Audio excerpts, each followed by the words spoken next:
Welcome to the Moon in Gemini podcast. I am your witch in residence, April Edwards.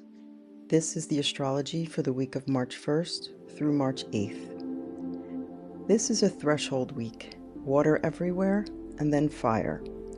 Pisces dominates the sky at first, mutable water, dissolving edges, emotional saturation, spiritual sensitivity, the sense that something is ending even if you cannot name what. And then, midweek, ignition. Aries begins to enter the story. We are moving from drifting to deciding, from feeling to acting. Let's walk it slowly. March 2nd. Mars leaves Aquarius and enters Pisces. Mars's drive, action, assertion, the instinct to move forward. In Pisces, Mars does not charge, it seeps. This can feel like a loss of momentum if you're expecting direct force, but this transit is not about force. It's about motivated compassion. Action becomes intuitive rather than strategic. You may feel less interested in confrontation and more interested in dissolving tension. But be careful. Mars in Pisces can diffuse anger instead of processing it. It can spiritualize resentment. It can avoid clear boundaries in the name of peace. Notice where you are tempted to drift instead of decide. Notice where your energy feels porous. The higher expression here is inspired action, art, healing, spiritual work, acts of mercy. The lower expression is passive aggression or martyrdom. Choose consciously. March 4th. Venus is still in Pisces, exalted, romantic, idealistic. She forms a sextile to Uranus in Gemini. This is subtle but electric. Uranus brings surprise, innovation, disruption. In Gemini, it disrupts ideas, conversations, and perspectives. Venus sextile Uranus can bring unexpected attraction, creative inspiration, or a sudden shift in what you value. You may feel drawn towards something unconventional, a new aesthetic, a new intellectual fascination, a different type of connection. This is a gentle awakening energy. Let curiosity lead, but don't confuse novelty with destiny. Not everything exciting is meant to be permanent.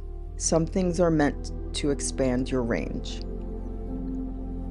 March 5th. The Sun in Pisces forms a trine to Jupiter retrograde. This is grace. Jupiter retrograde internalizes growth. It asks for belief revision rather than external expansion. When the Sun trines Jupiter, confidence can return, but it's quieter than usual.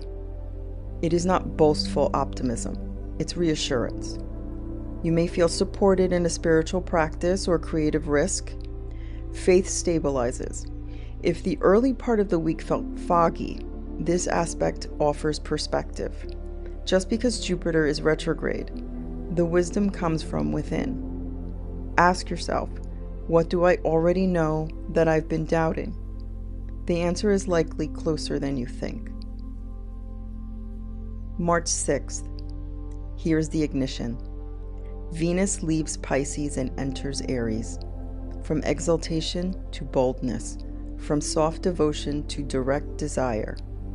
Venus in Aries does not wait to be chosen. She chooses.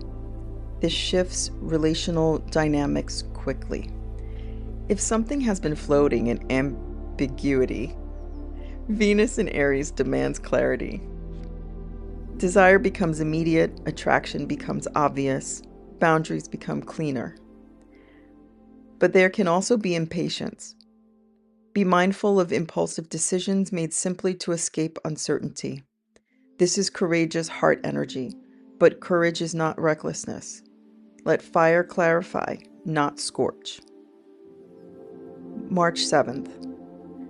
Mercury retrograde meets the Sun in Pisces. This is the heart of the retrograde cycle.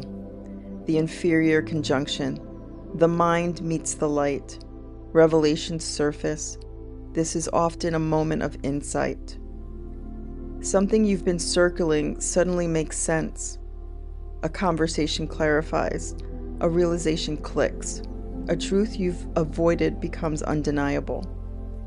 Because it's in Pisces, the insight may be emotional rather than logical.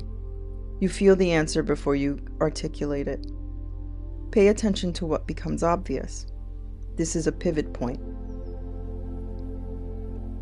On that day, Venus meets Saturn as she enters Aries. Desire meets reality. This is grounding. Saturn does not kill Venus, but he does ask, "Are you serious?" If you initiate something under this conjunction, it carries weight. Relationships may define themselves. Creative projects may demand commitment. Finances may require discipline. This is not cold, it is clarifying. When Venus in Aries says, "I want," Saturn asks, "Are you willing to sustain it?" This can feel sobering, but it is stabilizing if you lean into maturity rather than fear. The week as a whole, we begin in water. Mars enters Pisces, the Sun harmonizes with Jupiter, Mercury illuminates emotional truth. Then fire arrives.